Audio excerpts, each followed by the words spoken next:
Hey, welcome to the Chazz Palminteri podcast. We got old school today. We got the epitome of old school today. But before I do that, I want to remind you, don't forget to go to ChazzPalminteri.net.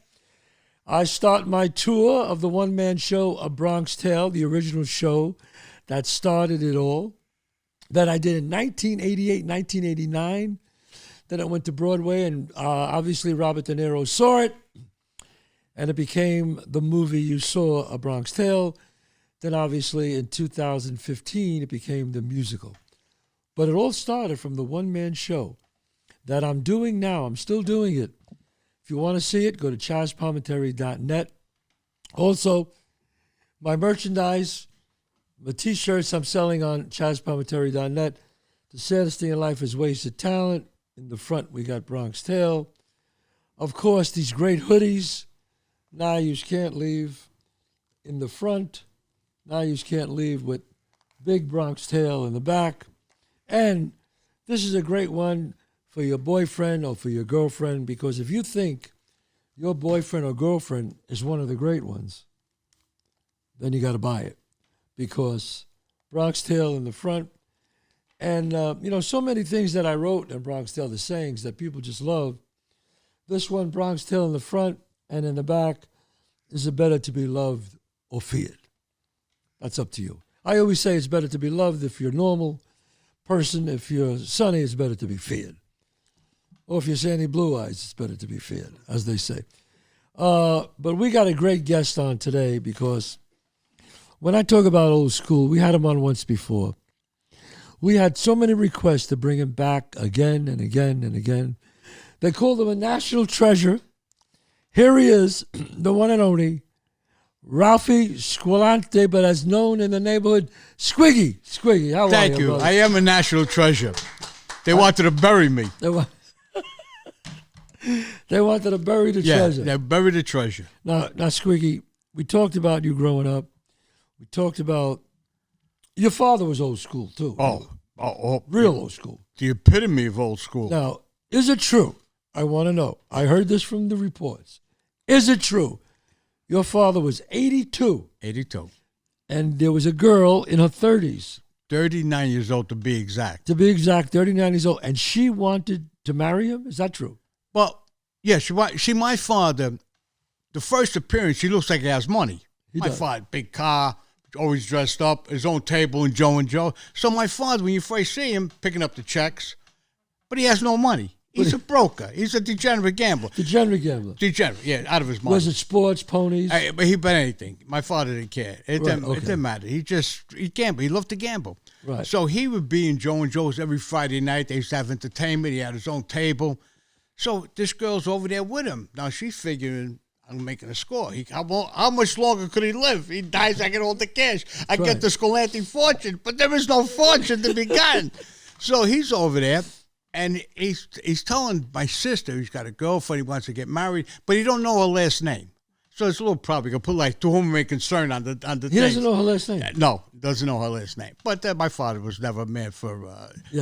details. Details weren't the thing. Right, yes. So she had something wrong with her teeth, from I remember. She needed to get some teeth pulled, whatever it was. So the girls that are working in the Joe and Joe's, they called me up in my club.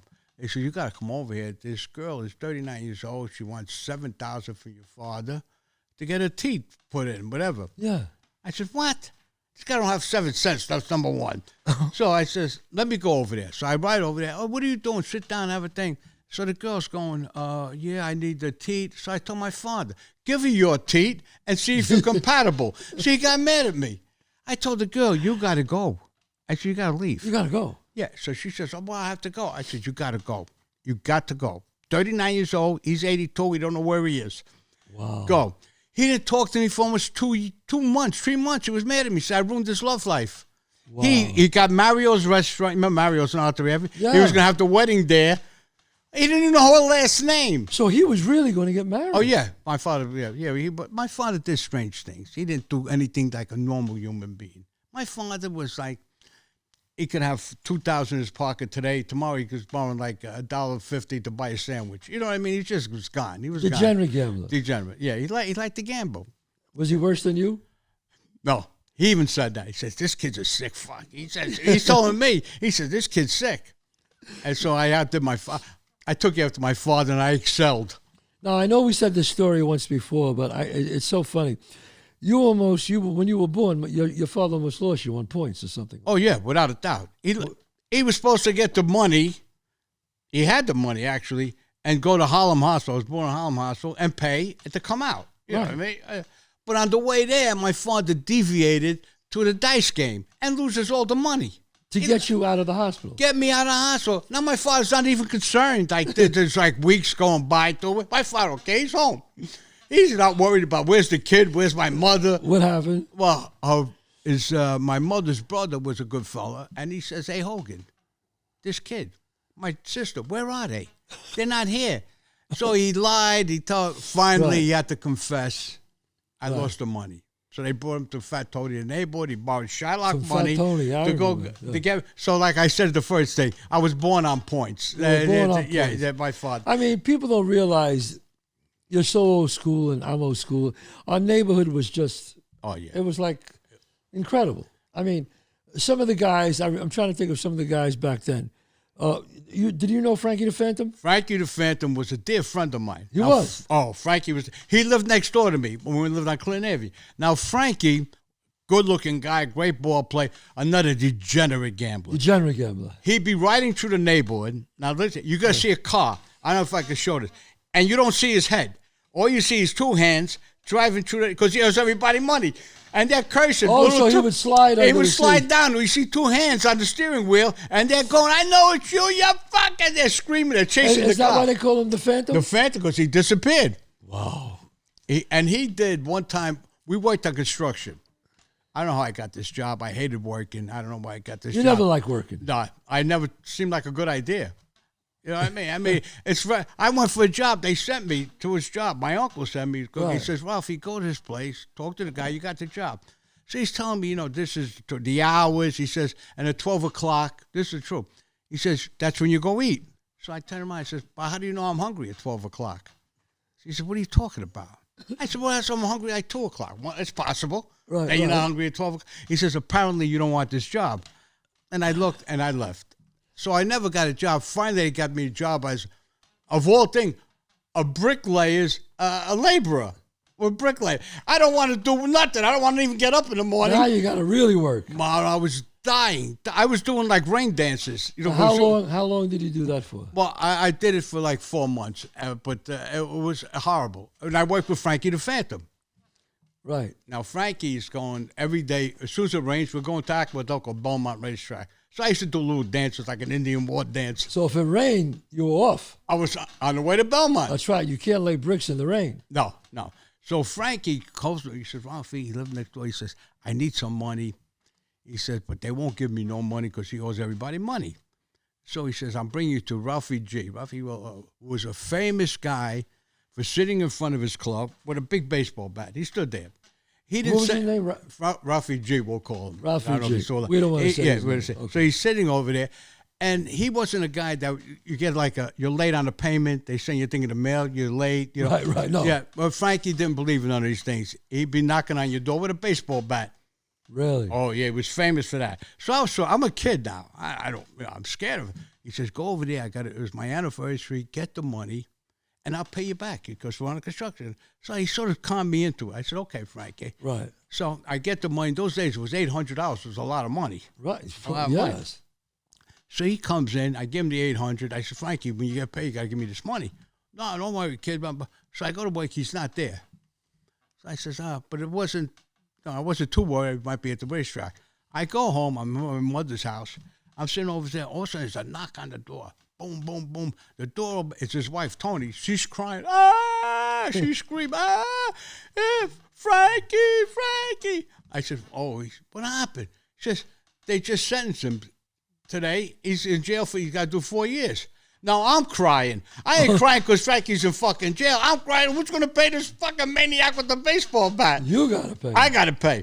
So now, I'm going to work. I'm going home. The 3rd Avenue well is there. I'm walking all the ways around to the Bronx Zoo. It's taking me 7 days to get home. I'm going out. I'm doing this like 4 or 5 weeks. I'm worn out. I can't take this no more. I confessed. I said, listen, I can't pay this guy. My uncle was a good guy. He said, Ralphie, we'll go talk to him. And my father decides to come along. This other maniac. So he goes, he says, this kid, this was the other guy. We'll work out a deal. My father turns around. Let him pay the whole thing. Just teach him a lesson. I says, you don't pay nobody. I don't pay nobody. Want to teach me a lesson? Thanks for coming, Yeah, Dad. it was perfect. Wow.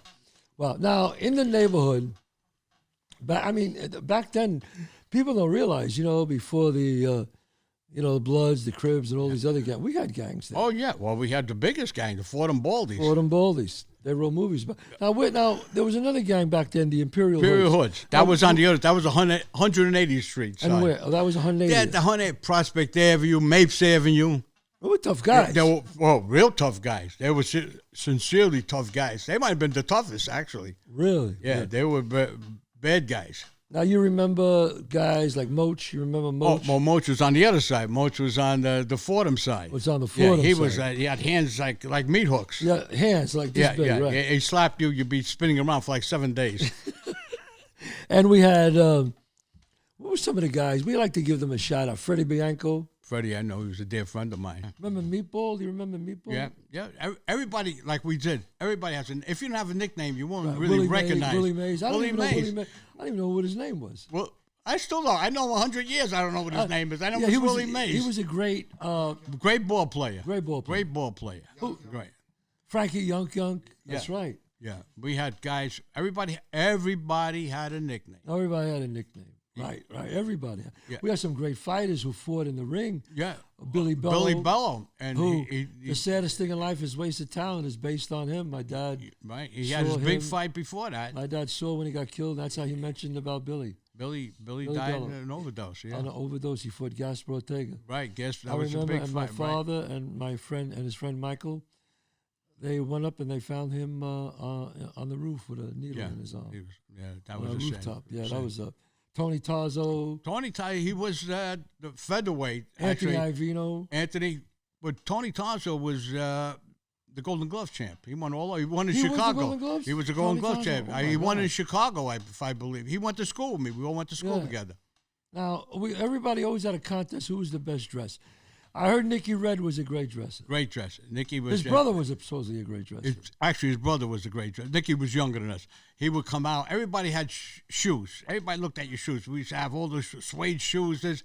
I used to go to work to buy shoes. Really? Yeah. I didn't buy no money. I didn't buy no food. I bought shoes. So you would consider a really good dresser? Yeah. You still are. Thank you. And we got, those days. of course, we got Bobby Falcone, supposed to be a great dresser too. Well, was he okay, Bobby? Yeah, Bobby was good. He was just drove me insane. The guy would tell you, he would go to his house to meet him. We have a date with some girls. Let's say it's 9 o'clock at night. We get to 8:30. The guy's in the house, coming down every 20 minutes. How do I look in this? How do I look in that? I said, really? We've been here 2 days waiting for him to come down. He's walking. How do I look? You think I look good at this? And change back. The guy was out of his mind. Now, he's still out of his mind. He's still out of his mind. But for those of you who don't know, Bobby Falcone, who alias Bobby Lamb Chops, was is still my driver. I have 2 drivers, Bobby Falcone and Sandy Blue Eyes. Bobby's been with me, God knows, 25 years. I don't even know. It's probably longer than that. But now, let's talk about Bobby for a minute. He's a strange guy. Wouldn't you say? He's been strange since the day I met him. Now, how long do you know Bobby Falcone? I know Bobby since we were born together. So we were born together? Yeah, we're born. We lived on the same block. We were both born. We know each other 70-some-odd years. Somebody told me that your mother breastfed Bobby and his mother breastfed Well, they were confused in those days. You know what I mean? They really didn't know. Whose kid is that? Whose kid? You know, now, has Bobby Falcone always been a little strange? Yeah, from the day. Never on time for anything in his life. In his whole life. Never on time. Never on time. No. The only time he was on time, we were supposed to meet you this week. It was last week. Right. The only time he was on time. That day he showed up. And he showed up, and you in your pajamas. You said, what are you doing here? That's right. Yeah. Because you guys got the wrong date. Well, I didn't get the wrong date. Apparently somebody got the wrong date. Right. Bobby Falcone got the wrong date. Well, Bobby, I told you, he's a confused kid. Very confused. Yes. He's not even a kid no more. Now, you were a cop with Bobby. Is that correct? Well, not in the same, at the same time, but in a different. But not in the same precinct. Yeah. Now, you were a cop for what, 8 years? Well, they told me it was time to look for another occupation. They told you that?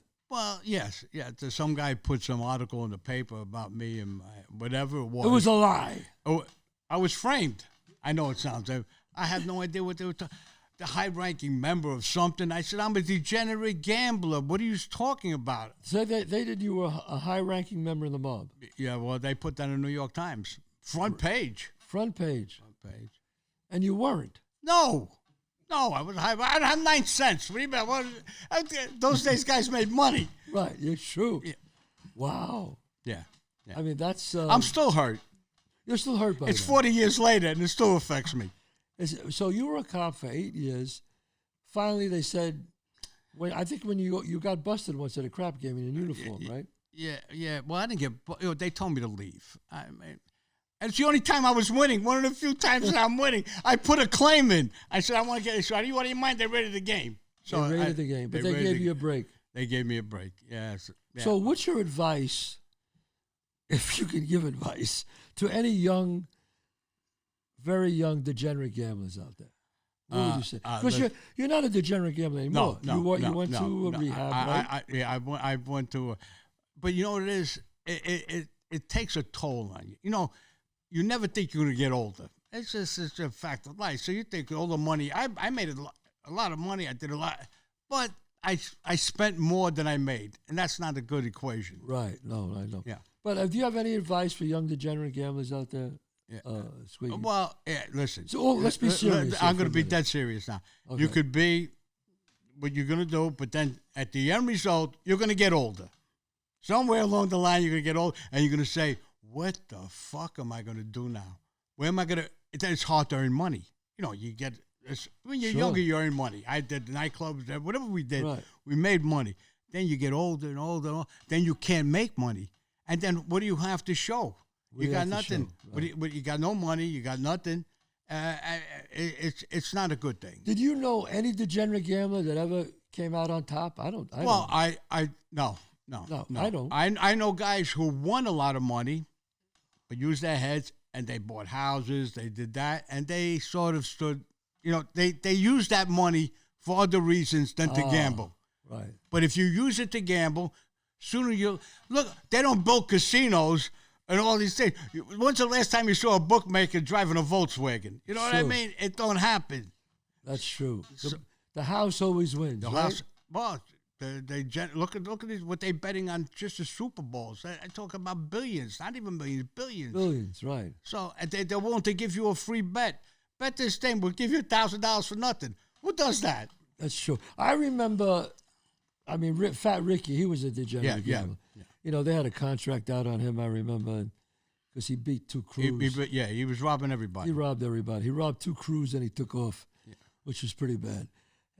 And I remember him when he was working with the guys, and a couple of guys got pinched, bookmaking, and they sent Ricky to go bail them out.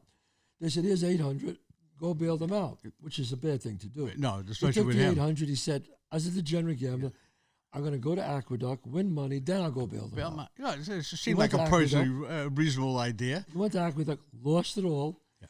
They were in jail for 4 days. Yeah, waiting for Ricky. And they were saying, like, they were screaming. 4 days later, they found out that Ricky never bailed them out. Ricky was on the way to Topeka, Kansas. That's right. He was a sick. But we had so many sick guys. We had really guys that really, and we didn't think anything of it. It meant nothing to us. You know what? You're right about that. We didn't think. I thought nothing of losing. Or my mother, I found a drawer full of money. Next day I said, Ma, could I borrow a couple of dollars? She said, what happened to the money in the drawer? Never, not even ashamed. Like, I lost a Cadillac one time. One story. A Cadillac? But there was a place called, I was on 3rd Avenue. It was called the Golden Orchid. And there's a dice game in there. We're shooting dice. Another kid's a cop of me. He's dead now, my dear friend Sammy. So he says, I need money. I said, I got a brand new Cadillac. I signed it over to him. I said, if I lose, you keep the car. Apparently I lost. I went home. I know my mother says, where's the car? I came home like in a meatball Rican cab. You know, so I called him up next day. I said, you want to give me at least a lift to work? You want to He's all, my wife don't like the color, he told me. I never don't like the color. Now fucking bullshit. He's got my car. So now they're following me. because I was in trouble. You know, they Right. thought I was, but I wasn't. But I got no car. They're following Sammy. Oh. And they goes, what are you doing in Westchester County? I says, Westchester, I don't know what you're talking about. Right. You've a few times I'm telling the truth. I said, Right. what are you talking about? Right. Then it dawned on me. He's got the car. They're following They're him. following him. So he Wow. turns around. I call him up. They're following you. The guy, I never forget, the inspector says, well, what happened to the car? I says, I lost it. So he looked at it like I misplaced it. Right. Yeah. I said, I lost it. He said, what do you mean you lost it? I had the car and I lost it. I owed the guy money. I gave him my car. He says, that don't sound normal. I said, don't sound normal. I ain't normal. But this is there to sound normal. Wow. Yeah. Now, would you consider, like I always say, you consider yourself old school. Yeah. What do you think, Squiggy? This might be a strange question to ask you. What do you think makes old school? Why is a person old school? Well, you grow up with a certain values that we had when we were young. We had different values, I guess, than they have now. Right. And it makes old school is like you do things like maybe Sandy. You don't curse in front of women. Right. You don't do certain things. You know what I mean? That's true. You don't. You don't fool around with somebody's wife. But no, you don't do none of the Somebody's above. girlfriend. Especially in my neighborhood. I was scared to go out, meet a girl in the club. You don't know whose daughter it was. Yeah. Whose sister it was. Right. There's so many other neighborhoods you're gonna meet a girl. Don't go in my neighborhood to meet anybody. Wow. I mean, do you think that old school Squiggy was better than the way it is now? Oh, without a doubt. Listen, they walk in the neighborhood late at night. You could have your parents walking home 12 at night. You never thought of a burglary. You never thought True. of. There was no such thing as a purse snatching. No, that didn't happen. It didn't happen. And the best thing that could happen to you is if the cops caught you. Yes. Because if the guys in the neighborhood caught you, you had a Yes. major problem. I remember there was these 3 guys. They robbed this woman's purse, and they ran down 187th Street. And all the guys, I was one of the younger kids, all the guys chased them to Southern Boulevard, where the Bronx Zoo was. And it just kept 3 guys, 5 guys, 10 guys. By the time they get there, there was like a mob of 25 guys chasing them. And the cops came there. They just caught them right on Southern Boulevard. And these 3 guys were happy to see the cops. Oh, yeah. Because they knew what was about they were going to get. They were going to mete out justice neighborhood style. And that you didn't want. You didn't want. They were happy to see the cops when they got arrested. Because that's what when you walked in the neighborhood, your parents or whatever it was, your sister, they were safe. Yeah. They were safe. You know, they talk about the crime wave now, you know, in America. And I got to tell you this. And, you know, you don't know what the answer is, but I don't believe in there's no bail stuff. Just people get bail. Everybody gets bail. And, again, I don't like to get political on my show. Yeah. But I remember there was a place called the M3M. It was a bar right on Southern Boulevard.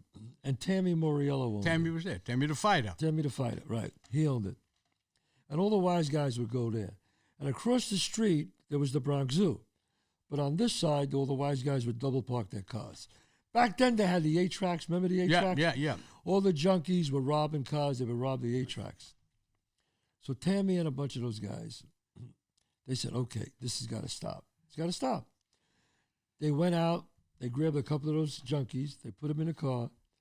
And they said to them, okay, here's the way it's going to go.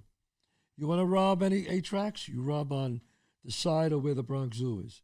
You do not touch any car that's on this side of the street. If we find out a car is stolen or 8-track or something is broken into, we're coming to get you.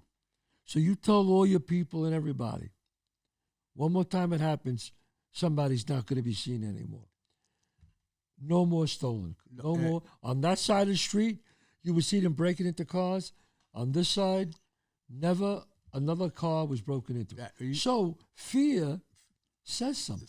Well, in your movie, what would you rather be loved or feared? Yes. Certain guys in our neighborhood rather be feared because they kept the neighborhood. If nobody's scared of anybody, then what's the sense? Why would you listen? Why would you listen? And that's true. I mean, that's why when you have these things today where, you know, a guy does something, he punches somebody, then he gets out the same day with bail, no bail, with bail, and then he does it again. And you have these people, again, I'm not getting political, folks, but sometimes people got to learn that you just can't do this, Well, listen, if there's no anything's going to happen to ramifications to you, then what's the sense? What's the sense? You could do whatever you want. Right. Yeah. There's there's no, like you said, with the fear, something's going to happen to me. If nothing's going to happen to you, why would you fear it? Why would you fear it? And that's what I mean, folks, by old school.